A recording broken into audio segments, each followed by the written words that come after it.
Why, Grigor? Why? I wanted Grigor to win tonight, guys. This was a heartbreaking loss. If you are a Grigor Dimitrov fan, which I am, I'm not going to lie. I'm not going to be neutral here. I was really pulling hard for Grigor tonight.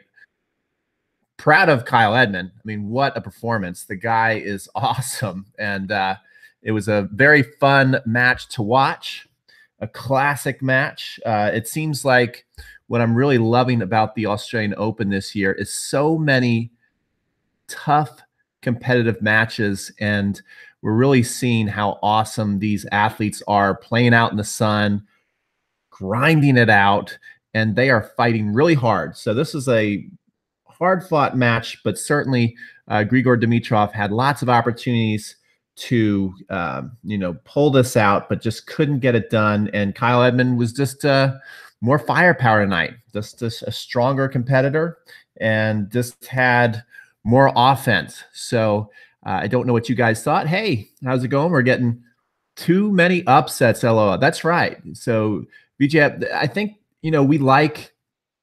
Okay, so someone comes on and says, Vamos, Edmund. Hi, hello. But you got mixed emotions here. You like to see underdogs win. You like to see upsets. But then there's something really cool about being familiar with matchups. And I was really, really looking forward to the Nadal-Dimitrov rematch. And I still think Nadal would probably win that rematch. But gosh, I really wanted to see that. Especially that was such a great match last year at the Australian Open, and I wanted to see it again. What did you guys think? And Dimitrov's just a lot of fun to watch, and I don't know, he just got a soft spot in my heart. You can just see he's trying so hard to break through. He wants to get to that next level. Thanks, we got 4 likes already. He wants to get to that next level, but he just, well, I mean, he won the World Tour Finals, but like McEnroe was saying, that was kind of like, I'm sad right now, says Ivan. I'm scared. People are sad and scared. But McEnroe pointed out that the World Tour Finals was kind of like Federer and then like the second tier, like the 8 through 16 players. So many people were hurt. I think Rafa will win again. So some people think Rafa will win. Fed is going to take it all. That's right. This is what we start talking about. What's going to happen? Dimitrov, that first set. Let's just kind of recap what happened in the match and what you guys think of the match. But Dimitrov had so many chances in that first set, that 5-4 game, and he just made some key return mistakes. And Mac, here's what I want your opinion on. Matt kept hating on the Dimitrov slice ball. He kind of didn't like that play and said that Dimitrov needed to be a little more offensive. It was a fantastic win for Edmund, and we should not, discredit that or give it enough credit. But I'll be honest, tonight I was really pulling hard for Dimitrov. So a lot of this is going to be where Dimitrov, kind of blew it in my mind. But McEnroe was saying that he was hoping for more offense from Dimitrov. And I thought that low slice backhand was actually very effective and eventually was making Kyle Edmund miss a lot. And I think he should have used it more. I thought where Dimitrov wasn't on his game this tournament. That's true, Ivan. But I think where Dimitrov really got hurt, and I'm going to come up here to the board. I think where Dimitrov really got hurt, guys, is when he couldn't get the ball out of the middle and he was hitting the ball hard. And it was typically over here in this corner. And Kyle Edmund had his choice of ripping up the line here winners or inside out forehand winners. And I think that was one of the major differences of the match. What did you guys think? I thought that was a key difference, is that Dimitrov, when he got into the bang-bang rallies and was trying to hit the ball hard and couldn't get the ball out of the middle, that's when he was getting the most hurt by Kyle Edmund. That's what I thought. Dimitrov slices in his second serve. I didn't think the Dimitrov slice let him down. I thought the power rally when Dimitrov probably wasn't trying to hit to the middle, but he kept hitting to the middle, I thought that hurt him. Now, his second serve, that was another thing I wanted to mention. Dimitrov's serve scares the crap out of me. Like when he throws that ball up, it looks like he's half drunk. He looks like he's wobbling up there. He looks like he doesn't have much balance. If you notice when he lands away from the target. So I think if he's going to ever truly win a Grand Slam, he has got to clean up his toss. His toss is way too far over his head. He throws himself off balance. It looks awkward. It looks like a junior player who's trying to develop an advanced serve. He doesn't look like he's really got control over that thing, and he doesn't have good balance. And that certainly let him down on some big points. That certainly let him down where he threw in some double faults in some key moments. Dimitrov ran around his forehand a lot. That's true. Sometimes he ran around too much, Bruce, and he left that open, and Edmund did do a good job of hitting down the line. You're right. Dimitrov played some amazing defense getting back to that, though. Let's see. VJ Fedhead says, slices don't get you winners. That's true, but I don't think he was going to out-winner. I don't think he was going to, I don't think he was going to outslug Edmund. I think when he was playing his best tennis, he was putting some slices in. In the second set, he started to come to the net a little more and be more effective up there. And I think when he could frustrate Edmund and make Edmund hit an unforced error, I thought that's when he was playing well. I thought when he was slugging down the middle, he lost most of those. And when he had to hit second serves, that second serve, Tim Hedman said, I thought I had the shortest second serve in the box in the history of tennis. And that's what they said, because Tim Hedman was there watching his boy Kyle Edmund. And he said that he couldn't believe how short Dimitrov's serves were landing. And did you see that graphic? Dimitrov's serves, guys, if you didn't see, Dimitrov's second serves were landing here to the net. Here to the net is where his serves were landing. I'm hoping this doesn't fly off. So that to me was a big deal. And we know that Kyle Edmund, I mean, that guy can crush a forehand. I think another thing that really was a difference maker was Dimitrov didn't go down the line enough with his backhand. He didn't take the risk, and when he tried, he really wasn't very good at it. And Kyle Edmund, he missed some down the line backhands, but he also won a lot of points for that down the line backhand. Vincent says, Rafa's path to victory is clearing up. That's right. It seems like it is wide open now for Rafa. That's just what Rafa does. He's always standing there, him and Federer. So I really hope that we do see a Federer-Nadal final, because I would be a little disappointed if we have, I'm not looking forward. I got to be honest. I'll be happy for them. I'm not looking forward to like an Edmund Chung final. That's just not what I signed up for before the tournament started. So I don't know about you guys. Right now, guys, if you're just tuning in, you are watching Post-Match with Pete. And this is Matt's got the fastest growing tennis talk show. I have the fastest growing live tennis talk show after matches on the internet. So give us a thumbs up if you're liking watching this. That really makes us feel good. So we'd love it if you could just take a moment of your time and just give us a little thumbs up. We really appreciate that. Hello from New Zealand, Nick. How are you? For me, Dimitrov needs to hit more over his backhand like Fed. So a lot of people are disagreeing with me, saying, I mean, I agree with that, but I didn't think his slice was killing him. I did not think the slice was hurting him. I thought the power rallies down the middle of the court were killing him. That's what I thought. I have the fastest, but I shouldn't even repeat that. Okay. Yes. Yeah, but CBT is just started. CBT is just started, guys.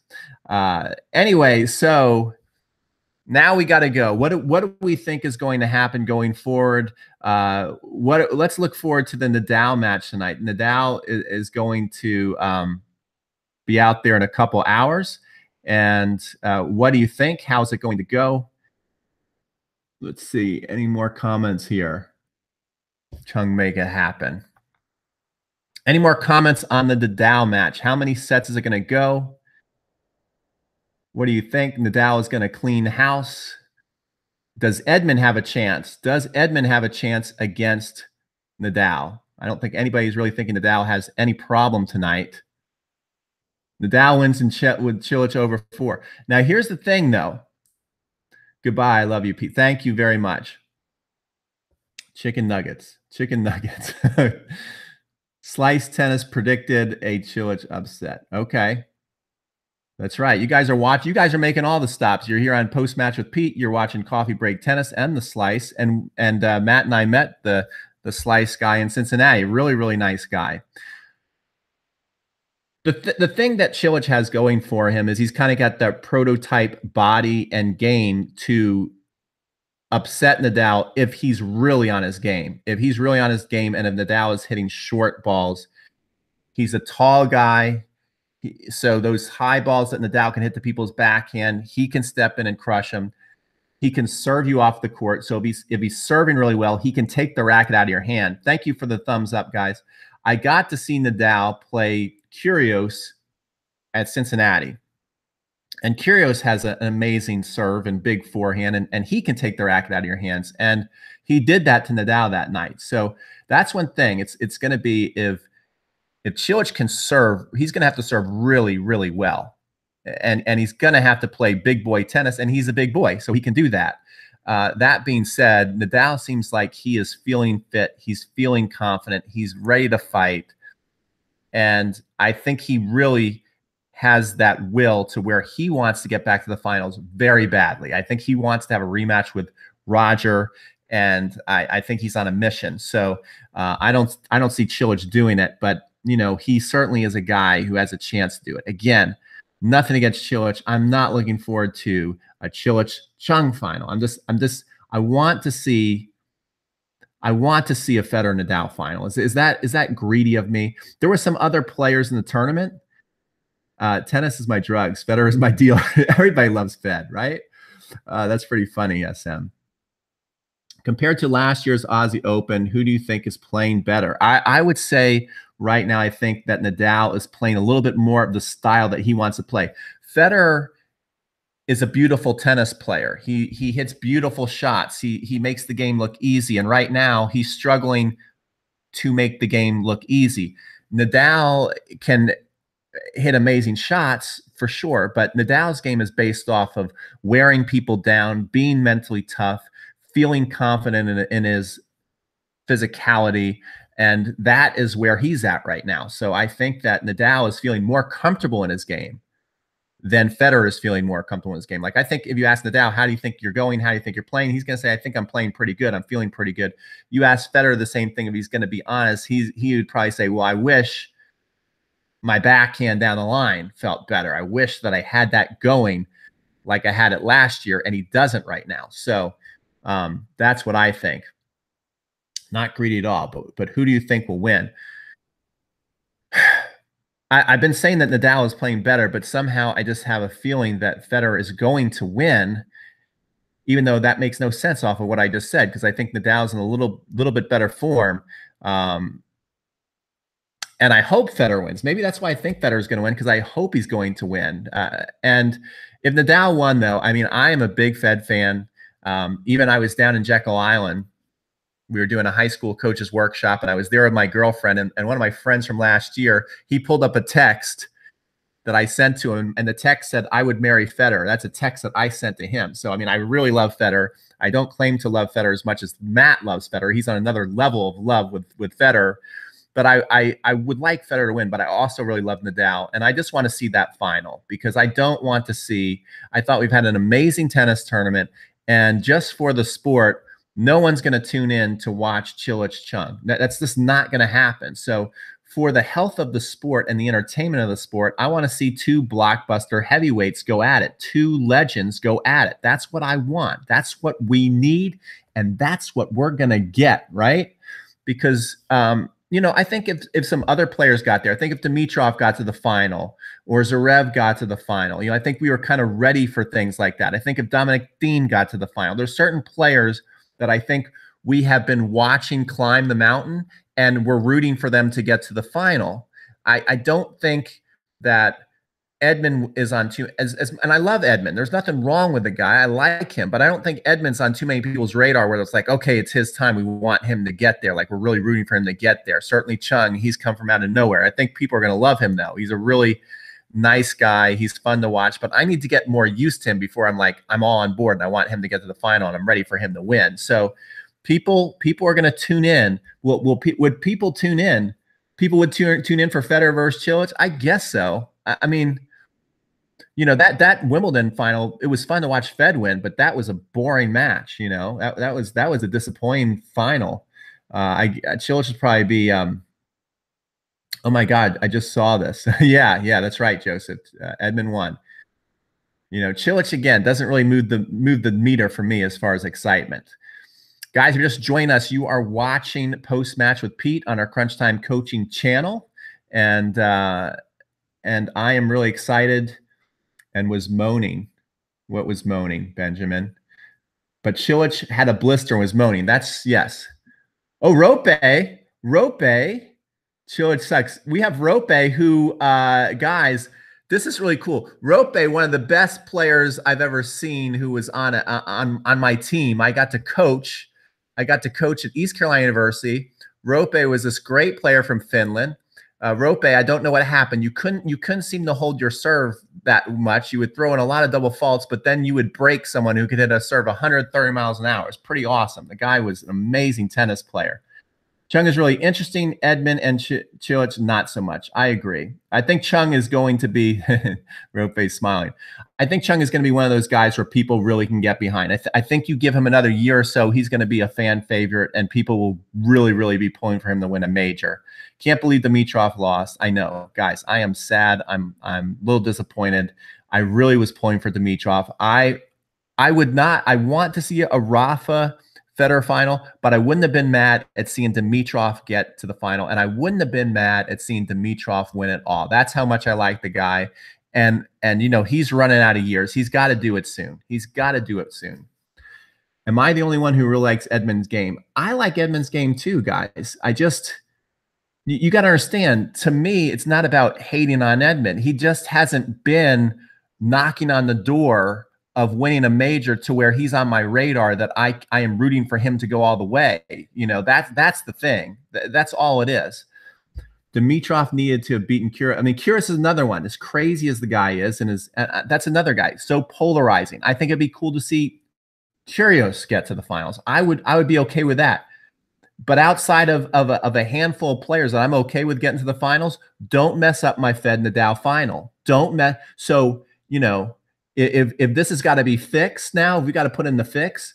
Let's put in the fix. None of these players better ruin our Fed Nadal final, or I'm going to be a little PO'd, right? I don't know about you guys. Are you guys going to be angry? Will you boycott the final watching it? If it's like Chung and Cilic, will you watch that final? I want to know. Who is going to watch that final? Or who's going to say, well, you know what? I'm going to go out and play tennis because I'm not going to sit there and watch that. That's not going to be exciting for me.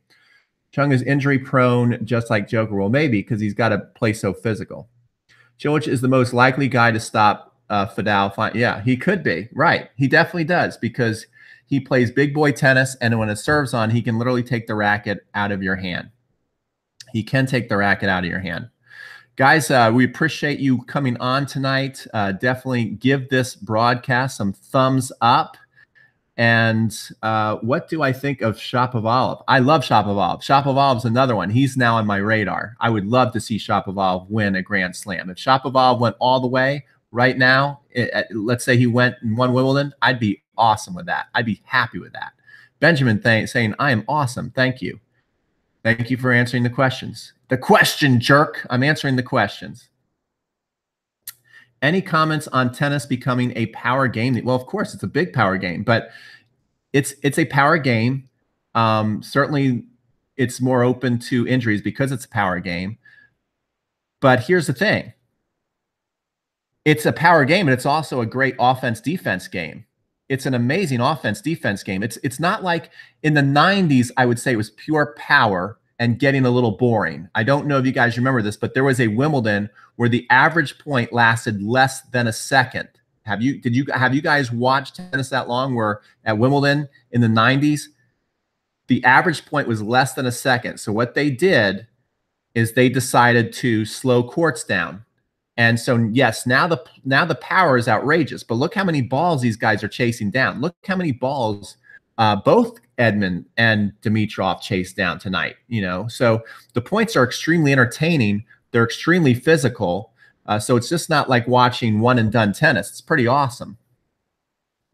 Pete versus even Ixovich. Well, I think he'd probably win. As a junior tennis player, that sounds horrible. Yes, Chung is dangerous and a perfectionist. He is pretty awesome. I wouldn't play if that were the case. Okay, guys, so that is it. I just wanted to come on. I appreciate all the thumbs up, and we will be up next. The next thing you're going to see from our channel or on the CBT channel, the Coffee Break Tennis channel, is going to be Matt. He usually goes on at 11. Matt has really been working hard for you guys, producing some amazing content. I'm sure he will review everything that's happening today, but he will make sure that he puts a Fed slant on it and what it means for Federer to win, because he's always going what everything means in the world of Federer. So be looking for that. What about Simona Halep? I love Simona Halep. I am thinking, though, that what we're going to see is a Madison Keys holding the trophy. I got to watch one of Madison Keys' match and go live after Madison Keys playing, because I really like her. I felt sad for her after the U.S. Open when she just didn't really show up in the final. She had a great tournament, but I think that moment overwhelmed her. So I think she probably learned from that. She says she feels incredibly fit. I think she's the strongest athlete left into the main draw on the women's side. So it's her tournament to lose, and hopefully she doesn't. How about that? Kerber's awesome, but I think, if Madison Keys plays her game and plays well, she's got too much firepower for Kerber. I've never seen somebody. Kerber's an amazing athlete too, though. She doesn't have that firepower. I've never seen someone hit so many balls with both legs so low to the ground. It's pretty awesome. That's pretty amazing the way she does that. Wozniacki, yeah, she is kind of boring though. Sorry. I like her. I like Wozniacki. How about this? Wozniacki's interesting off the court. I think she gives a great interview. I really like her, but when she starts playing tennis, I'm ready to change the channel. Boring for me. Yep. So anyway, that is it. We missed Serene's. Yeah, hopefully Serena will be back. And I am out, guys. Thank you so much for sticking around. Thank you for all the thumbs up. As you part, give us a couple more thumbs up. If you have not yet subscribed to Crunch Time Coaching, do so right now. I'll be coming out tomorrow with a video. Is Novak Djokovic's serve good or bad? Be looking for that. What do you guys think? What do you think of Novak's new motion before I leave? Is Novak's new motion good or bad? I have an instructional video coming out on it tomorrow. Thank you for saying I'm the best. I really do appreciate that. Bye-bye, VJ. Bad. Benjamin says bad. As a fan, always watch you. Thank you so much. Thank you. Thank you, guys. All right. We appreciate it. We got a couple more thumbs up. And I am probably going to do, what I'm going to do is I'm going to take a little bit of a nap, and I'm going to get up for Nadal, and I'll try and come back for Nadal. Take care. Everybody have a great night.